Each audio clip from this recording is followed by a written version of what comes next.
Well, hello, everybody. It is TexAgs Rewind presented by Yeti. I've got a Yeti. These guys don't. Hello, friends. I mean, There's nothing stopping me from having a TexAgs Yeti. I mean, I'm just saying. I'm not giving it to you. Other than Okay, that. yeah, other There than is that somebody part. stopping you. It's me. I own lots of Yeti items. I just didn't bring one with me. So Maybe next week will be cool enough. Yeah. I'm fairly certain that this won't make the Rewind, so we'll do it here. We talked about some of the best sequels of all time. What are the worst sequels of all time movie-wise? I've already said one, The Hangovers. Hangovers Both are of the Hangover sequels were terrible. Absolutely terrible. So. Let's just go with 90% of the sequels are terrible. Rocky V.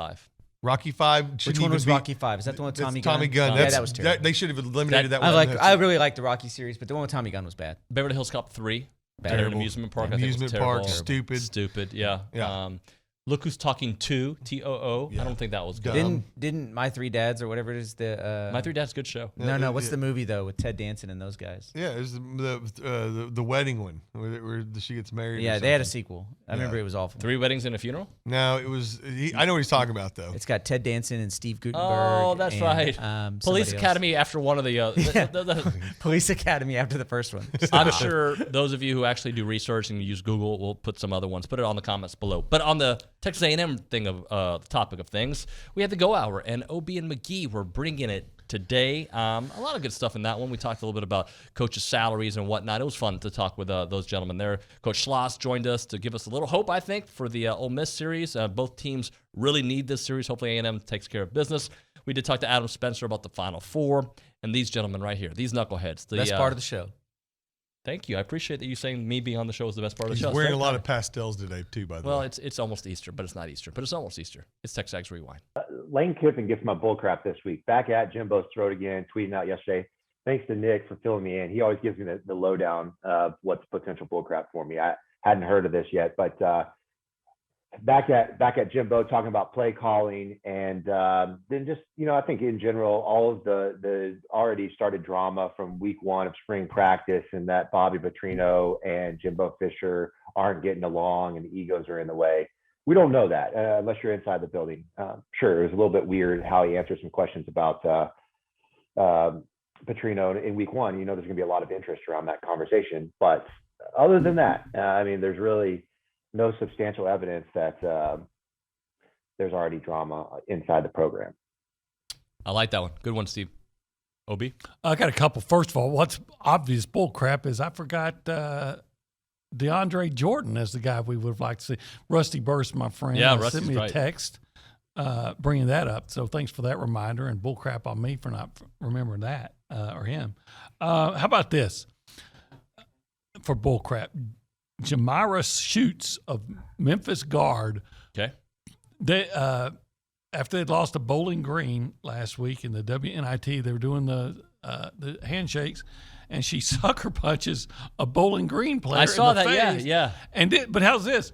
She was charged in Bowling Green, Kentucky, where with assault. Yep. She pleaded not guilty. There's a video. There was literally hundreds of witnesses. Yeah. I'm not guilty. I mean, first of all, what a bull crap move, and secondly, what a bull crap plea. You mentioned treating Friday night as like an opening day. Is there a desperate feel, or is it let's just get this right and see where it goes? No, there's no desperation at all. None. There's no panic button. There's none of that. It's just,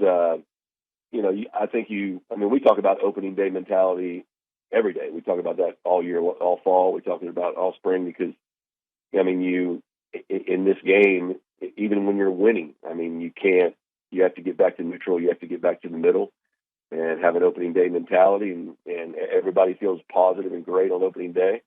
And certainly when you hit adversity, that's the challenge, right? Is the past never equals the future in either direction, right?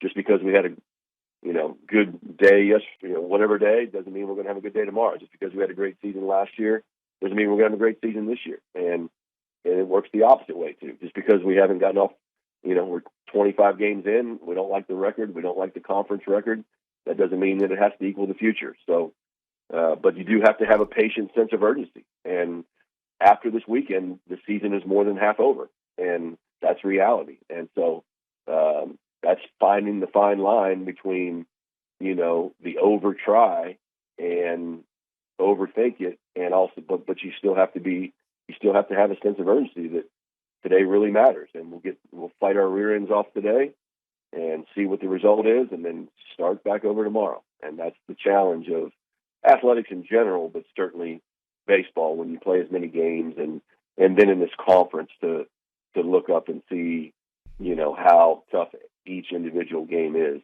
It's a beatdown, but you have to wake up each morning and be positive and keep moving forward. Adam, I had a theory on, I don't know, I guess Monday when we came back, on why I thought interest was low, and follow me on this. My theory is, if you're watching on TV, I think there's interest. Maybe not the casual fan that all he cares about is the Blue Bloods, the North Carolinas, the Dukes, the Kansases. But like on TV, it's okay to watch just a cool storyline. The Florida Atlantic is a cool storyline. But if you go inside the building, you want to see teams that you can talk about to your grandkids later. I saw North Carolina in the championship game in 2023. You want to see those kind of teams. You follow me with that? I do. I think that that is a part of it. There's it has been a lot of fun to watch the Owls go through this. It's been fun, being out here in California myself. Watching a couple of these San Diego State games with the San Diego State alum. So it's been a lot of fun. But hey, I don't have any FAU shirts. I don't have any San Diego State shirts. So it's you're right. It's when you're paying good money to go to an event and travel for an event too, because the Final Four is unless if Houston would have made it, obviously, then they would have had a home city advantage. But it's a lot to travel and get a hotel and buy tickets to the game and spend money on meals and stuff. So yeah, you do want to see a great player or a great team, and obviously, if Alabama had made it, I bet Crimson Tide fans would have swarmed to Texas. But there's not an elite all-time team. But I bet that whoever makes it from FAU or San Diego State, they're going to draw a lot of TV ratings, because I do agree with your theory there. I go back to us playing those, TU and the SIPs this week, and unfortunately we did not get the outcome that we wanted. We I think it was our fourth loss in a row. It was definitely a struggle bus. Yeah, it was tough. It was tough, but not diving so much into baseball, but kind of diving back into the rivalry, especially since it's going to be renewed in a year from now. And I was kind of thinking, so I realized, I think we could live in kind of a bubble here. Yeah. Those of us that live here in Bryan College Station still, and I know that a lot of your listeners are out amongst the people in the world and lives in Dallas and Austin and Houston and everything else, and live around Longhorn fans. Australia. Clearly around the world. Yeah. So we've got, I don't hear it as much now as I did when we lived in Austin. So real quick, we lived in Austin for 10 years before we moved back here. My wife and I did, and all of our friends were Longhorn fans, and every single thing, whether it was football, basketball, baseball, if we lost to them, you'd hear about it. And if we beat them, I'd tell them about it, Yeah. and of course that was probably some immaturity on my part, rubbing it in, and their part as well. But being here, you don't hear it as much. And again, it's baseball in the middle of the week, and I kind of get that. But I didn't receive a single text message gloating, anything like that. So I'm wondering. Stay away from Billy's Twitter. Yeah, well, Billy gets it. Yeah, Billy. He got it from Billy's everybody, constantly get it. But we Yeah. as we were sitting outside, we were talking about how the current student bases don't understand this rivalry. And how, they would have been, what did we say, in the 10, 8, 11, 9, 10 years 19 old, years old when this were playing happened. those And guys. if their parents weren't diehard at the time and everything else, they don't quite understand. Why do you think that is? Is it just because we left the SEC? Because we left. Left the Big 12. I think that's part, but I also think everybody's friends now. You join your team, your rivals in sports now. It's okay. You get participation trophies. Everybody's friends. That could have something to do with it, but at the same time, I think it's just the fact that you if you're not playing each other, there's no smack talk. All right, that's going to do it for the show. So, gentlemen, what do we do? Like, subscribe. Comment, share, click the notification bell so you never miss another TexAgs Rewind. When's the last time you liked a show on YouTube? I don't I'm know a lurker. that I ever have. I'm a lurker. I don't like anything. Come on, like it. It I helps. think I I've watch a literally- lot of stuff on YouTube. I think don't I've ever literally watch. been on YouTube like. So you've never watched yourself on the Rewind? No.